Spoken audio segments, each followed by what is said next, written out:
3 wild raccoons and an adult pit bull in white and room. You'd think by all laws of nature, this would end in a fight. But Ashlyn defied her instincts. She became not just a nanny to them, but a mentor. As if she knew she was preparing them for the most important meeting of their lives.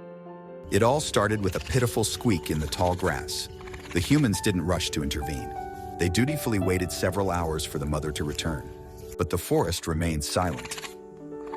It became clear, help wasn't coming, and the little ones simply wouldn't survive until morning. So, when the box with 3 orphans was brought into the house, the owners froze in anticipation. You like that blanket? Ashlyn has a tough character. She's a serious dog. Everyone understood the risk of such a meeting. The wild animals could have lashed out, and the pit bull's reaction could have been unpredictable. Ashlyn walked up and took a loud sniff. She smelled in each one of them. Instead of a growl, she just flopped heavily onto the floor next to the box. The raccoons immediately climbed onto her like a tree, and she didn't even twitch an ear, showing with her whole demeanor, "Okay, I'm responsible for them now." Weeks passed. The raccoons slept by her side, dragged toys around, and literally hung from her ears. Ashlyn tolerated all their pranks like a wise mother. But you can't raise a wild animal within 4 walls. They needed to see the real world. A real test awaited them ahead, a meeting that no one could have predicted.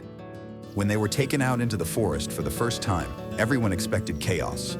The raccoons could have scattered in different directions at any second, but Ashlyn immediately took everything under control. She didn't start just chasing them or barking. Instead, she did something that forced them to huddle together and not stray a single step. Her method was simple. She turned into a statue. Ashlyn walked ahead, but the moment someone fell behind, she froze on the spot. No barking, just a steady gaze. The little ones quickly understood the rule. We aren't going anywhere until everyone is here. And it worked without fail. She taught them to be a team, but the forest has its own laws.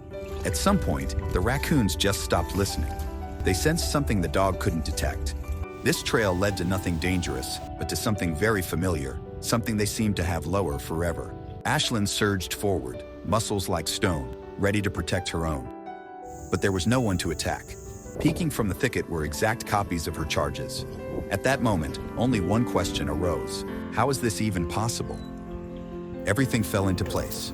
Our orphans had gotten lost in this forest when they were just tiny, and now the circle had closed. Maybe these weren't their blood brothers, but the connection was visible to the naked eye. They instantly recognized their own. A second later, it was impossible to tell which were the wild beasts and which were the pit bull's fosters. In the end, nature took its course. The little ones stayed with their new family in the forest, but the connection with Ashlyn wasn't broken. She still meets them during walks. And when the dog watches this noisy pack from the side, you can see she remembers the days when she stood Dawa in as her mother.